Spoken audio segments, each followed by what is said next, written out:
Hey Marvel, you doing all right? You okay, bro? Anything I need to get you? Just checking, making sure, because you ain't looking that great. Apparently, Marvel, Kevin Feige, and the suits over at Disney may be panicking a little bit with the whole Jonathan Majors situation, underperformance of their more recent projects, and lackluster enthusiasm about their upcoming movie, The Marvels. Even so much so that they are reconsidering bringing back the OG Avengers cast. So is Marvel in major panic mode? That's the question. That's the topic.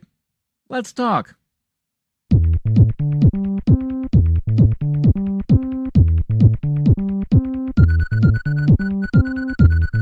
Before we get into today's topic, let me quickly talk about Surfshark. Surfshark right now is running a great Black Friday day sale early, where you can get major discounts as high as 85% off your subscription. Make sure to click the link you find in the description below or scan the QR code you see on the screen in front of you right now to find out more details on how you could save on one of the best VPN platforms in the market today. I personally would greatly appreciate if you check them out. Now let's get on to today's topic. So Variety just released an article today that outlines this major meeting that Kevin Feige, Marvel, suits at Disney had in September, where in a way kind of sound like they had one of those emergency room type of meetings, you know, like something like you would expect the government to hold whenever there's a crisis. Or to use comic book terms, you have like the Avengers running in the conference room, figuring out what to do whenever, you know, when they figure out Galactus is approaching or something like that. But a lot of things were discussed, and some interesting stuff is being revealed in this article that I personally found kind of crazy and kind of concerning, to be honest with you. Now, whether or not a lot of these things are true or if it's just all rumor and speculation, still it leads me to believe that there is some sort of panic happening because of Marvel's current situation now. So let's read some of the article here, and I will kind of fill in my thoughts and overall takes on what we're reading. Crisis at Marvel. Jonathan Majors backup plans. The Marvels Reshoots reviving original Avengers and more issues revealed. You got to give it up to Variety, and whoever did their little art here for the article, big kudos to them, because I love that. So the article starts off about the big meeting they had in September, where a group of Marvel creatives, including studio chief Kevin Feige, assembled in Palm Springs. Get it? Assembled? Avengers?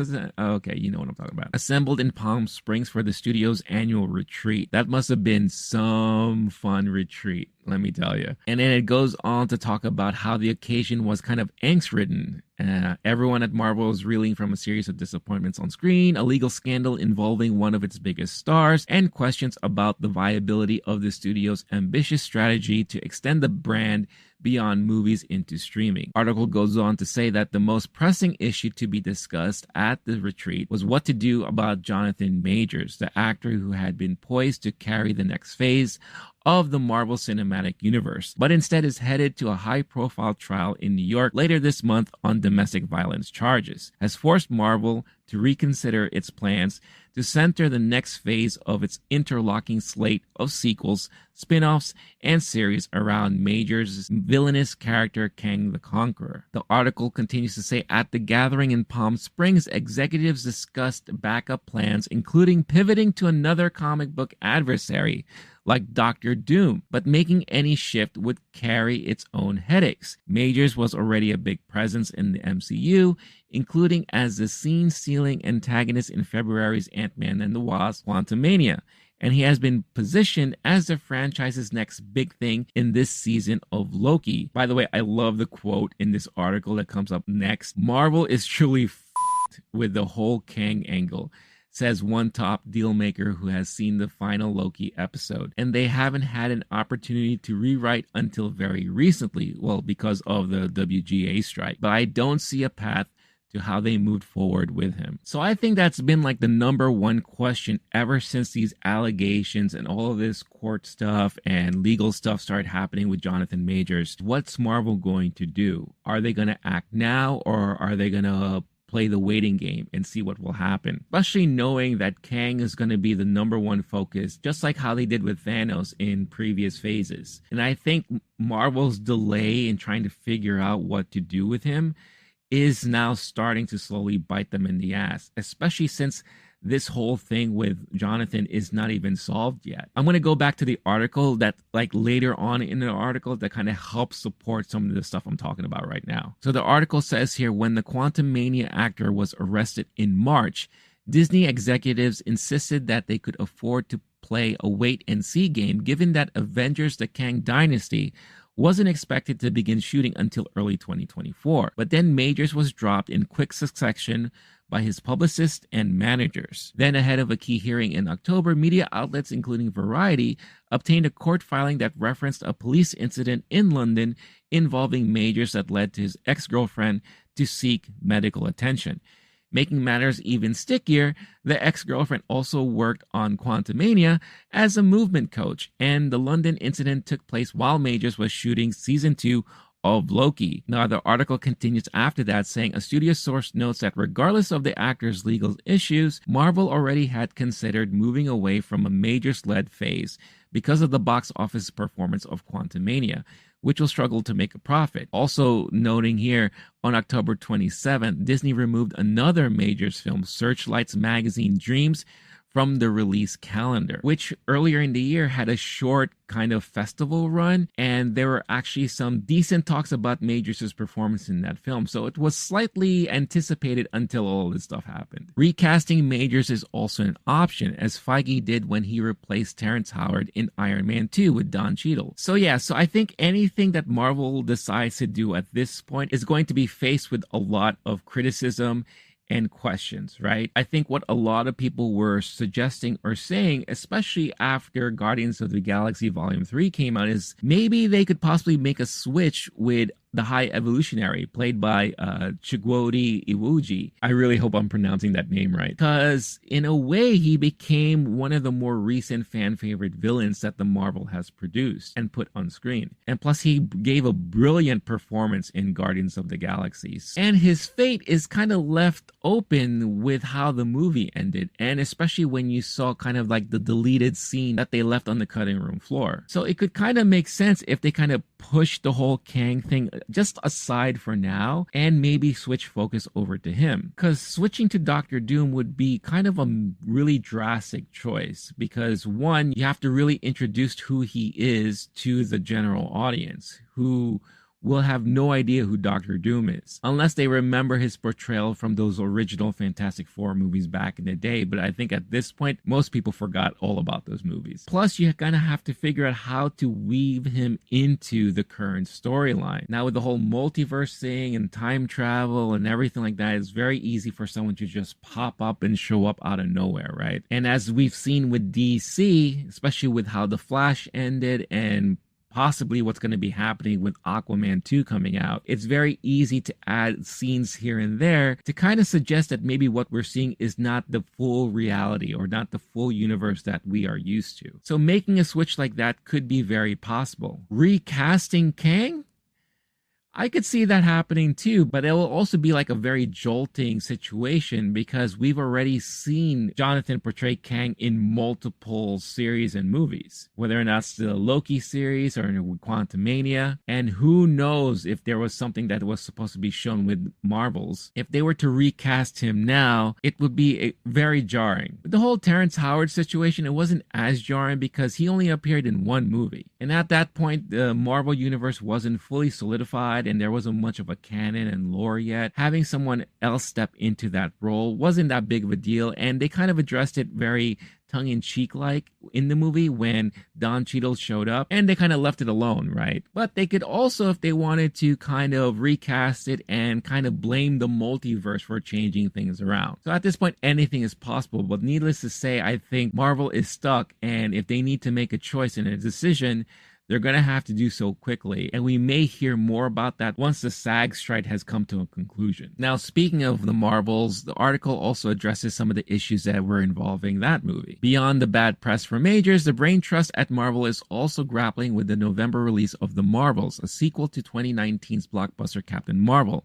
that has been plagued with lengthy reshoots and now appears likely to underwhelm at the box office. Now, the whole Marvel situation kind of came to a head when a couple of weeks ago we we were told that the review embargo for Marvels wasn't going to be lifted until the day before the movie is actually released in theaters. And if you follow the industry long enough and you know how these things go, anytime a studio decides to do that, that means the studio usually has no confidence in the quality of their film, and they'd rather wait till the last minute before it taints the perception of the film and prevents people from actually going out and watching it. But many of us didn't realize how big of a deal all those issues were involving the Marvels, at least for me, until I read more about it in this article. Reading here from the article, The Marvels, which opens in theaters on November 10, will struggle to get the ball past the infield, at least by Marvel's outside standards. The movie, which cost $250 million and sees Brie Larson reprising her role as Captain Marvel, is tracking to open at $75 to $80 million, far below the $185 million Doctor Strange in the Multiverse of Madness took in domestically in its weekend debut last year. The article says like who's involved in the movie and all that.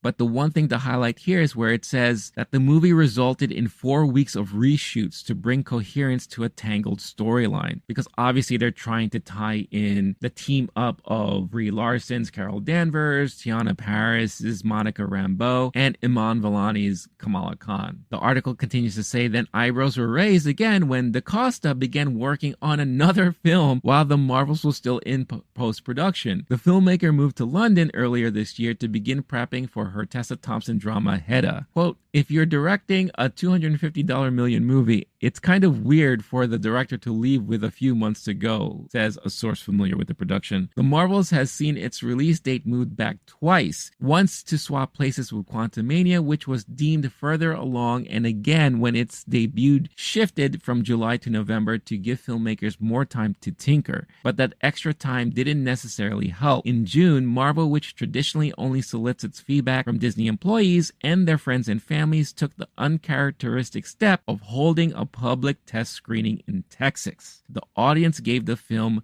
middling reviews. Woof, that is rough and not a great sign. And it's kind of showing you a pattern of some of the things that we've recently heard, especially with kind of the policing of their projects and the overall management of everything. It's been said by a lot of us and by a lot of you that we think Kevin Feige is stretched a little bit too thin nowadays, and a lot of the people that he has under him are kind of dropping the ball a bit. The fact that you have a director attached to a very high profile project that costs so much money is willing to kind of take a break or just leave in the middle of post-production to work on another film tells you a lot about what's going on there at Marvel. But maybe also gives you insight of how the Marvel machine works, because it's been said, and we've kind of seen it, is how really deep involved is a director throughout the full production of their film, and how important really is that director's vision when it comes to the overall end product. When Chloe Zhao was involved with the Eternals, it did look like she put her kind of touch and feeling in the movie, but she's never even directed any action before. So it was made clear that they have had other people involved in directing and managing the action scenes and all of that kind of stuff in the movie. So maybe Nia was just like, hey, I'm done with what I had to do, so I can go ahead and take off, and you guys handle all the rest of that stuff. And if you need my input, I'm available on Zoom. But the person that they had involved in managing all the visual effects and post-production stuff was also put under fire because that person decided to work on her own project while a lot of stuff was happening. And this article even covers a lot of that stuff too. The article starts their coverage about the whole visual effects aspect thing when it involves Quantumania. It says here, Marvel's entire VFX battalion, including staffers and vendors, is struggling to keep pace with a never-ending stream of productions. This past February, when the credits rolled at the world premiere of Quantumania, shock rippled through the Regency Village Theater in Westwood over some shoddy CGI. There were at least 10 scenes where the visual effects had been added at the last minute and were out of focus, says one veteran power broker who was there. It was insane. I've never seen something like that in my entire career. Everyone was talking about it. Even the kids of executives were talking about it. The schedule swap with the Marvels had left the Ant-Man sequel in a squeeze, pushing up its post-production schedule by 4.5 months. Jesus, That's insane. Marvel films are known for coming down to the wire, given Feige's ability to, quote, foam the runway and land a plane that way, says one executive familiar with how the company operates.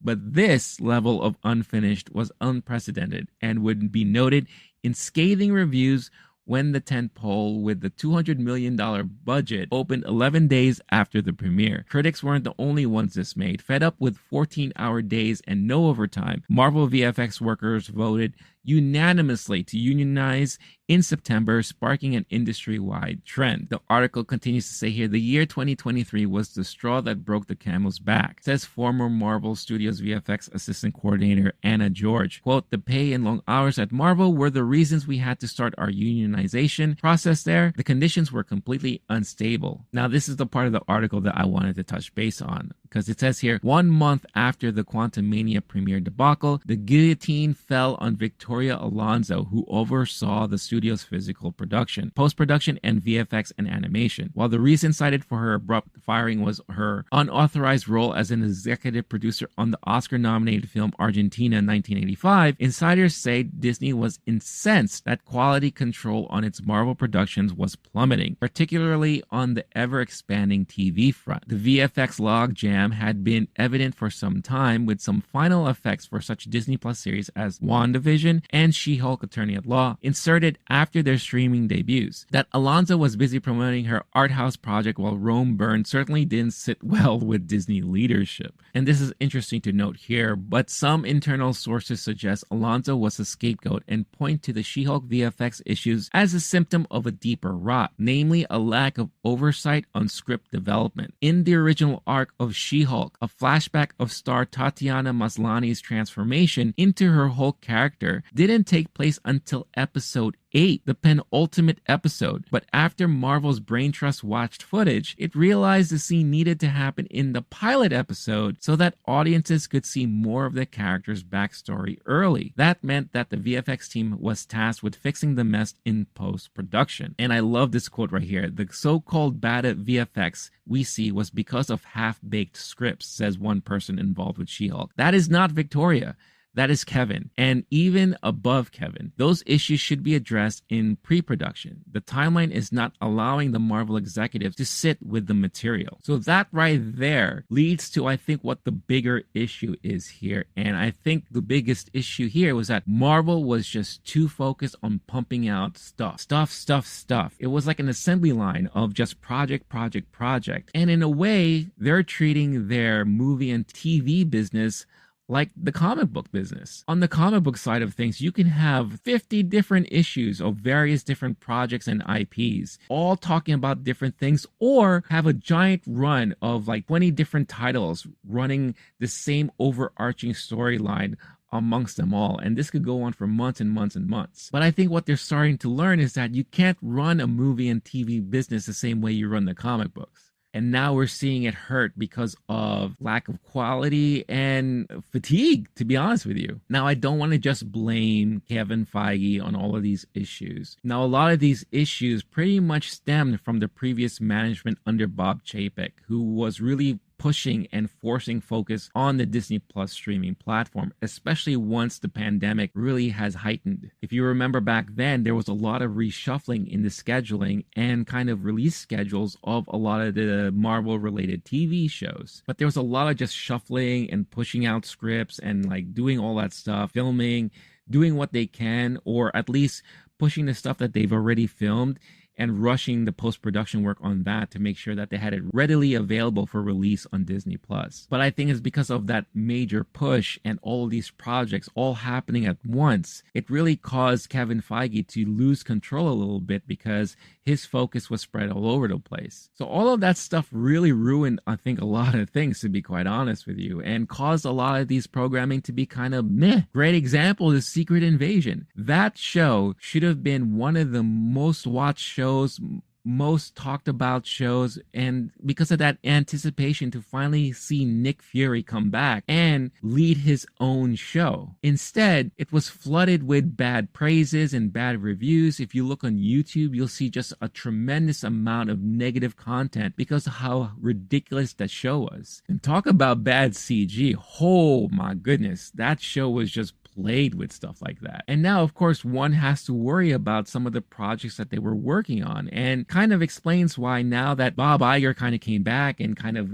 met with everyone and said, we need to reel back, we need to pull back some stuff, and we need to like reset, readjust, and kind of like lessen the amount of content we're putting out there. There's just too much, and they just can't handle the volume and management of everything, but one has to be concerned and worried about all the other projects that were had down the pipe, like Blade, for example, and the article covers a lot of that stuff really well. Here the article says, as public criticism mounts, Feige is pulling the plug on scripts and projects that aren't working. Case in point, the Blade reboot, with Mahershala Ali signed on for the eponymous role of a vampire. Things looked promising for a 2023 release date, but the project has gone through at least 5 writers, 2 directors, and 1 shutdown 6 weeks before production. One person familiar with the script permutation says the story at one point morphed into a narrative led by women and filled with life lessons. Blade was relegated to the 4th lead, a bizarre idea considering that studio had 2-time Oscar winner Ali on board. What the flying hell is that? That just sounds awful. And who was responsible for that idea? Holy cow, can you imagine? The article continues to say, amid reports that Ali was ready to exit over script issues, Feige went back to the drawing board and hired Michael Green, the Oscar-nominated writer of Logan, to start anew. Speculation around town is that the studio is looking to make the film, now slated for 2025, on a budget of less than $100 million, a deviation from Marvel's big spending strategy. So a couple of things that are promising there. One, Feige is obviously realizing the problems and issues at hand, and he's taking actions on them. I mean, could you imagine if they decide to go forward with that Blade script? That just sounds bizarre and weird. That would have totally bombed for sure. But another thing I liked about that is the mentioning of the lower budget. And I think that's one of the things that been plaguing the Marvel franchise, the Star Wars franchise, the DC franchise, all of these big franchises that have been seeing dips in performance in recent years, and that's budget. In some of the recent videos and some of the recent coverage that I've been, putting out there, I mention a lot about budget, especially when something is performing really well. And people are noticing that you could have a low budget and still put out quality stuff. You just have to make sure that you focus on all the right things. So I think moving forward, Disney, Marvel, Kevin Feige, they're going to be looking to pushing these smaller budgets. And I think that's really going to help a lot. But you know what's not going to help? Pushing out crazy, panicky ideas like this, with Iger publicly acknowledging the downside of a Marvel TV glut that, quote, diluted focus and attention. The keepers of the comic book empire are considering some dramatic moves. Sources say there have been talks to bring back the original gang for an Avengers movie. This would include reviving Robert Downey Jr.'s Iron Man and Scarlett Johansson's Black Widow, both of whom were killed off in Endgame. Article says that, of course, it's not a stumbling block because in the comic books, people have been killed off and came back because of multiverse, blah, blah, blah, blah, blah. But the studio hasn't yet committed to the idea. If it were able to bring those actors back, it wouldn't come cheap. Sources say Downey Jr.'s upfront salary for Iron Man 3 was around $25 million. No, no, no, no, no. In no way, shape, or form should this even be a consideration. Of course, a lot of fanboys and fangirls would love the idea of seeing the OG cast return and all that. And for all I know, I'm pretty sure that they will eventually return at one point. But to reunite them in another Avengers movie just for the sake of maybe reinvigorizing the whole franchise and getting butts back into theaters to watch these movies is a bad idea. It just doesn't work. Look what happened with DC. Everyone was speculating and excited when Michael Keaton was announced to come back as the Batman in the Flash movie. Then he was also supposed to make an appearance in the Batgirl movie and possibly even show up in Aquaman 2. And what happened? Batgirl got canned. The Flash,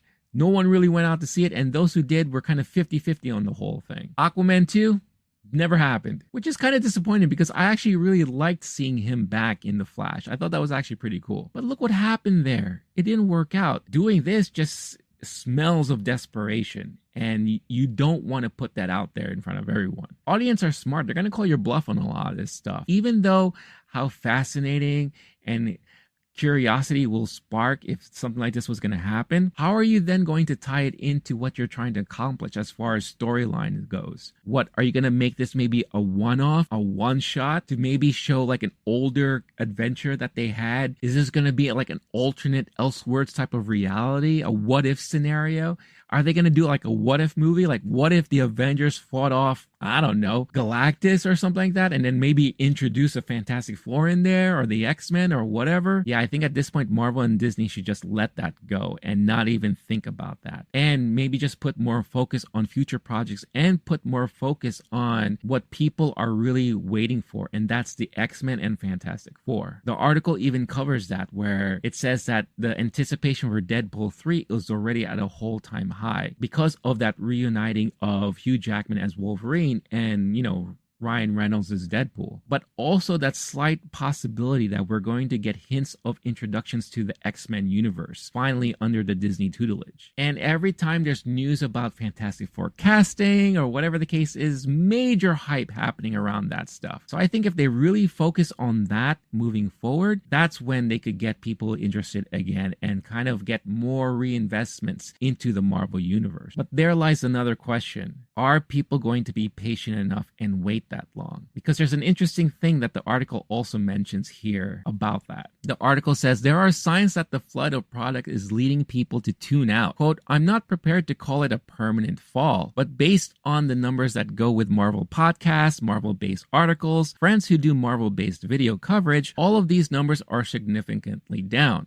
says Joanna Robinson, co-author of the New York Times bestseller MCU, The Reign of Marvel Studios, who is a writer and podcaster at The Ringer. Quote, the quality is suffering. In 2019 at the peak, if you put Marvel Studios in front of something, people are like, oh, that brand means quality. That association is no longer the case because there have been so many projects that felt half-baked and undercooked. And I couldn't have said it better myself. Quite honest with you, as of the recording of this is November 1st, I have yet to watch an episode of Loki. And Loki season 1 was one of my favorite Marvel series to come out. And I used to be on top of this Marvel stuff all the time, but my interest and patience fell. And I noticed it started happening after watching Moon Knight. I was really hyped up on Moon Knight when it first came out, and for the beginning of it, I thought it was really good and really well done. However, as the series was coming to an end, I was wondering, what are they doing here? Then I heard Oscar Isaacs give an interview and saying that there were no discussions or even plans of a second season. In fact, he said he hasn't even signed up for a second season. I know in other interviews after that, he kind of backtracked a little bit, but after hearing that, even before this first season that's on air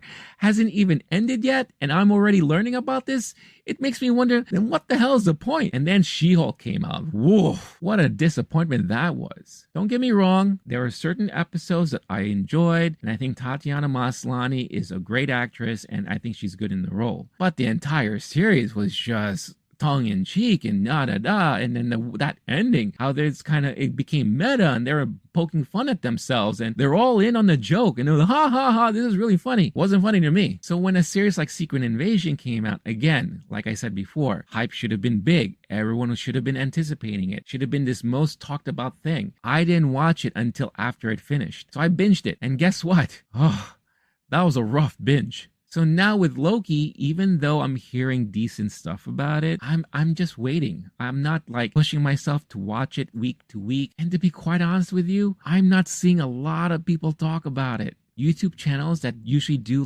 reactions to the episodes or whatever, I'm seeing those numbers extremely low compared to what they used to do. If you notice me on this channel, I used to talk about Marvel shows all the time. I stopped that a while ago because 1, viewership numbers have dropped, and 2, my interest has kind of dropped. And it sucks because I love Marvel. I am a huge Marvel fan. I love the characters. I grew up with these characters. Ever since I was a kid, I remember buying issues of Fantastic Four and Iron Man and just loving every panel, every page. Fantastic Four is still one of my favorite comic book properties under the Marvel banner ever. So I do hold Marvel very close to my heart, and it kind of hurts, and it's kind of sad to see how something that started off in 2008 with so much promise, and then we had this huge run to now just slowly see it dwindle and dwindle. It's disappointing, but I do have faith that they have a chance to make a turnaround, to come back and come back strong and do stuff to make us all interested again. But it's critical time right now. And I can understand with an article like this, the book that just came out, a lot of the recent decisions like redoing the whole Daredevil series, which is like a whole mess in its own,